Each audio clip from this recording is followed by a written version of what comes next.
Okay, I think we should be back. Let me check if we're streaming now, and then we can start.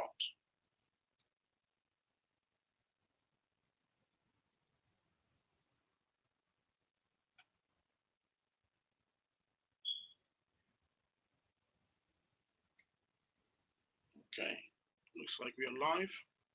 Amazing stuff. Oh, good, good, good. I can see we are live now on LinkedIn, on YouTube, and on Twitter.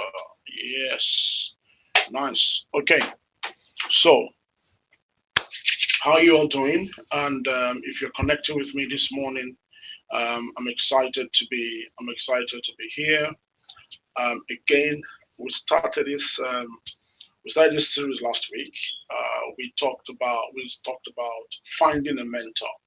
If you remember, we talked about some ideas on how to find a mentor and how important it is to have a mentor. Yeah.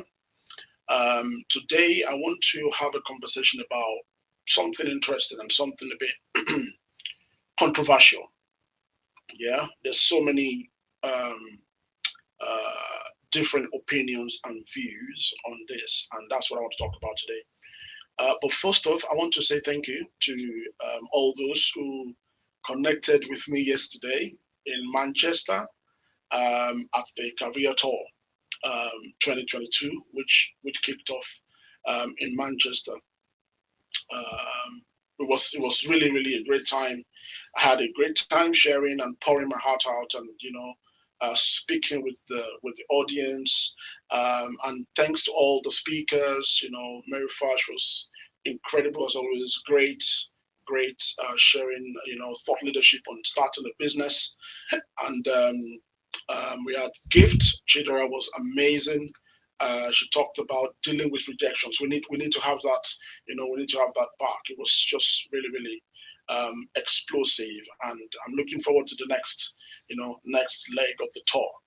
Um, and so back to the conversation this morning.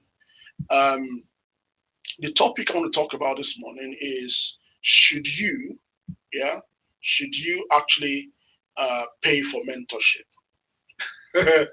Should you pay for mentorship?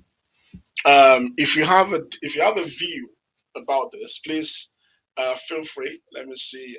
I need to know how to operate this machine or this software very well. But essentially, you can comment, and I should be able to see your comments and whatnot. But it really doesn't matter. I'll share my thoughts. Yeah, with you this morning. And if you catch this broadcast later on, share your opinion. Let me know what you think. Yeah. But this is what I'm going to talk about this morning.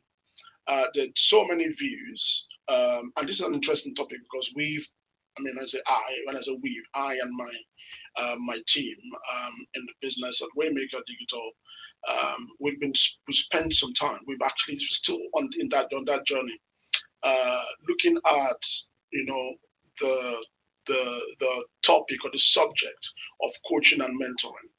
In fact, we're doing some work at the moment, which we are looking to support and help coaches and mentors and experts to launch, to scale, and to grow their businesses. But that's a separate topic for another time.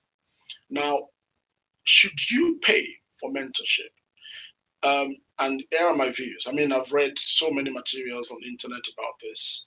I've listened to so many people talk about this, and some people believe yes, you should pay for mentor. In fact, some people pay. In fact, I have people that I mentor who pay, yeah, to get coaching and mentoring from one of the services I offer.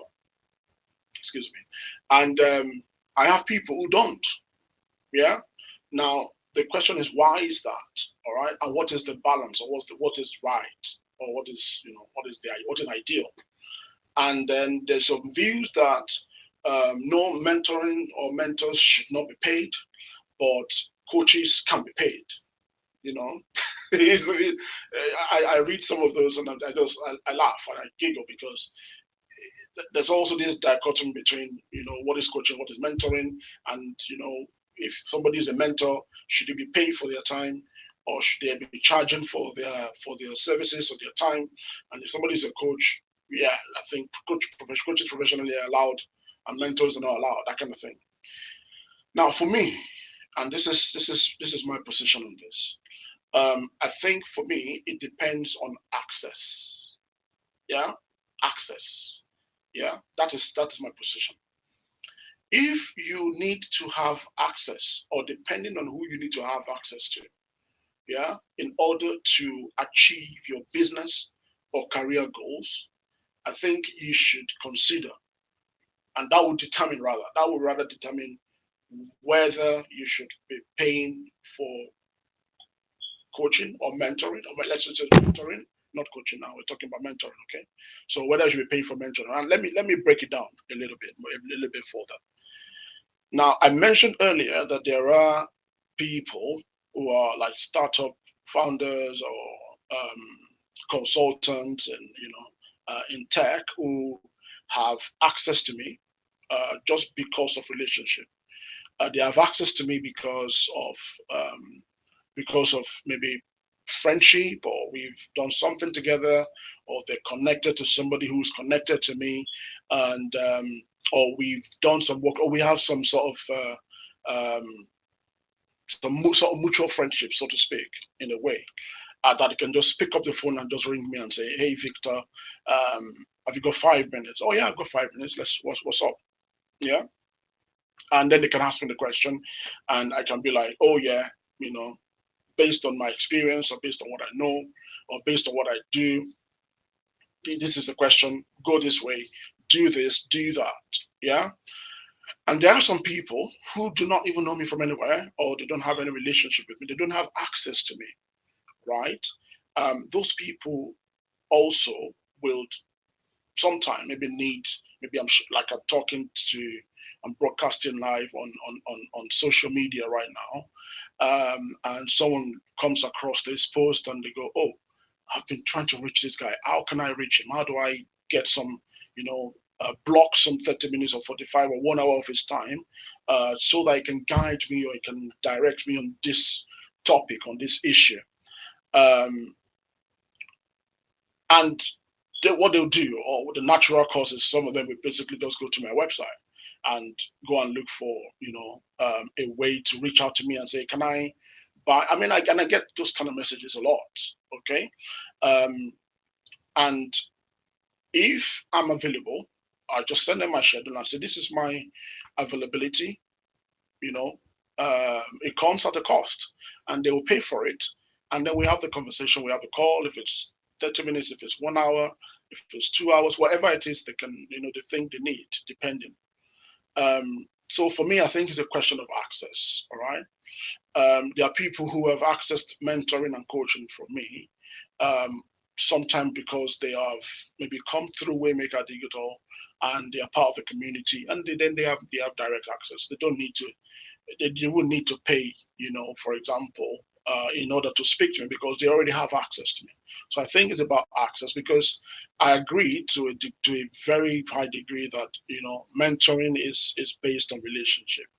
A mentor, like I say, is someone who would be a shoulder to lean on. Yeah, there are people who would guide us so that we don't repeat the mistakes that they have made. So they guide us based on their experience.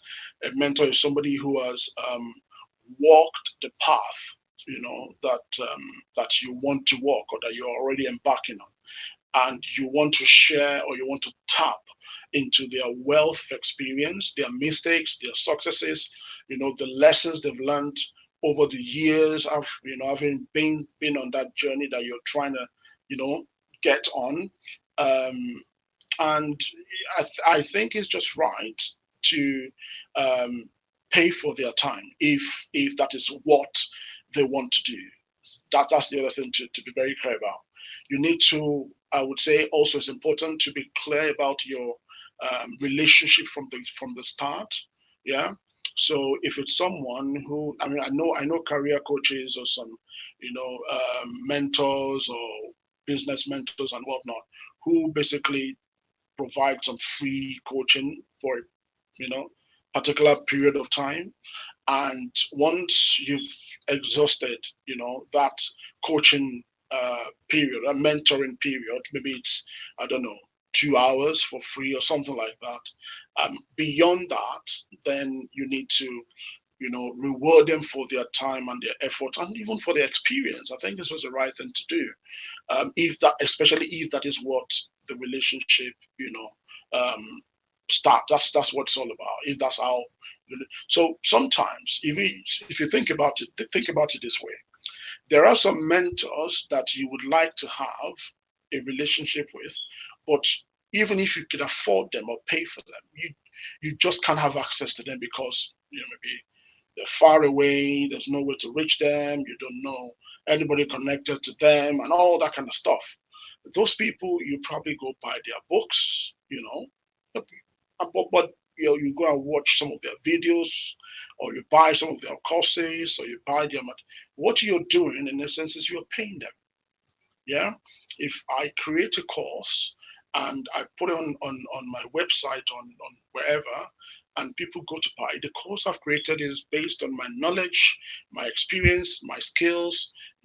Everything I put in there is my intellectual property. So I've put it there because people would have maybe asked me specific questions or the same questions over a period of time, and I want them to be able to. I want to make it easily accessible, such that anybody that's coming to ask some questions, you know what, we don't have to repeat this. And I do this a lot as well. I have a lot of videos on YouTube, for example, that some people come and they ask me questions about specific things, and I know instead of me spending 30 minutes with you talking and trying to explain or like clarify your question to you, I would say, why don't you go watch this video or this couple of videos? After watching those videos, then let's have a conversation, because I know that I have done, you know, I've created some content or some value in that video that would potentially address some, if not all, of the concerns or questions that people have. And I think it's similar to what most. So what I'm saying in essence is that it's important that you have clarity about the kind of mentoring relationship you want to have. If you're at a place of work, for example, you have a mentoring relationship with someone maybe who is higher or senior. I don't think that should be a paid mentorship, because you're looking to work within the same organization and rise, or for promotion or for a betterment or whatnot. But if it's an organizationally structured relationship within the same corporate environment, the same organization, I don't think that should be paid.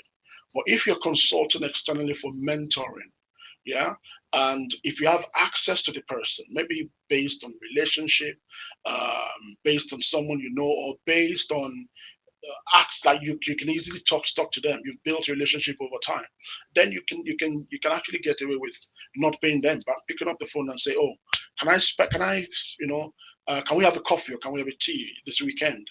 Spend a couple of hours, and you can get mentoring that way, and it's not nobody feels like they're giving and not getting anything back, because mentor relationship as well is about giving and getting back from the relationship. Yeah.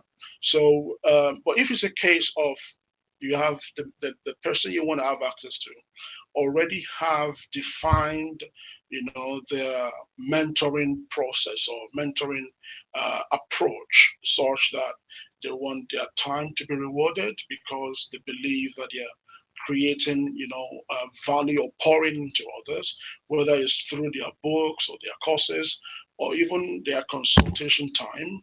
I don't think there's anything wrong with that. If you don't appreciate or like the fact that people are asking or they want to be paid for mentoring, then it's up to you. I don't think you should go for it. I don't think it's compulsory, because there's also alternative options all over the internet. The internet has decentralized information access these days, which is great. You can go buy a book or go buy a course, or So should you pay for mentorship? Yes, is my answer. Depending on access to the mentor. That is my position. Um, again, if you have any thoughts or if you have a different opinion about this, feel free, please comment, and I will come back later on, read your comments, and I will. But this is an interesting. I know it's an interesting, or let me say, controversial topic. Some people believe that you have acquired knowledge and you have acquired experiences. Um, um, so you should basically just share it and mentor others for free, like without at no cost. And there's nothing wrong with that, you know. There's nothing wrong with that as well. It's just the fact that it's important to bring fairness. I think it's good to be fair, to one another. Yeah, let's be fair and just to everybody. If people are investing their time and their efforts, and their skills and their knowledge that they've acquired over the years, and trying to share with others and also make a living out of it, I don't see anything wrong with that either. I don't see anything wrong with that either. So it's just a case of each person finding that balance on what works for you. If you don't believe in paying for mentoring, then go buy books on YouTube videos and just stick with that. Or talk to people. Like I mentioned this last week already about finding a mentor. There are ways you can find a mentor that you don't even have to pay for it. So you can do that. Just stick with that. And if that works for you, fantastic. But truly, and what the truth is, if you want great results and you really, really, want to progress in your career or your business, then you should consider paying for mentorship or paying for access to a mentor. Um, One last thing I want to talk about is also the fact that what you don't pay for, you really don't value. Yeah. So if you're not, even if it's a free, and this is my own view or my own opinion, even if it's a mentor, or a coach or somebody that I have access to, that I could just pick up the phone and call, or just ask a question, and they will feel obliged to reply me because of our relationship. If I have access to them and I know that this is what I'm getting from this conversation is important to me, and it's going to grow my business, it's going to help my career or whatnot, I think, I would still want to give them something to reward them for their time. And that give might not be money. It could be financial, it could be other things like, or what can I do for you? Do you need help with this? Do you need help with that? For me, I want to be able to pay back. I want to be able to give back, so to speak. And I believe that if they've given to me, it's just right for me to be able to, give back to them, all right, or contribute back to the relationship and invest back into that relationship that I have with them, so that the next time I'm coming back, or if they need access, they don't feel like, oh, this guy is just, and that's just me, and doesn't make it right or wrong. It's just me. So I think each person should find what works for them. But when you don't invest in anything, you really don't value it. Yeah, when you have not invested in it, and investment doesn't necessarily mean money all the time. It could just be as little as a card or appreciation or a token gift or a voucher, or whatever value that you deliver. If you don't give back to a relationship, then you really don't value that relationship. My dad used to say that anything that was my dad used to tell me that anything you're not financially committed to, that you're not committed to it at all. Financial commitment is also always, in his opinion, a sign that you're committed to something, whether it's a relationship, whether it's a business, whether it's anything. Yeah. So I've lived my life by that principle, that whatever it is I need, or whoever I need access to, um, whether it's money, whether it's time, whether it's effort, whether it's whatever investment I need to make into that relationship, especially when I know that I'm getting value from it, for my business, I would want to pay back or give back into it, and that's my view. So let me know what you think. Yeah, and it'd be interesting to hear what others think. I'll be bringing this broadcast to a close now, and I'll look forward to reading your comments and your listen to the conversation later. Okay. Um, Thank you so much for joining me this morning. For those who are watching on LinkedIn, watching on YouTube, and watching on Twitter. Um, Again, it's your boy, Victor. I'll see you next Tuesday, live and direct. Evolve and adapt with Victor Sonde. Take care for now. Have a good day and all have a blessed week. Take care.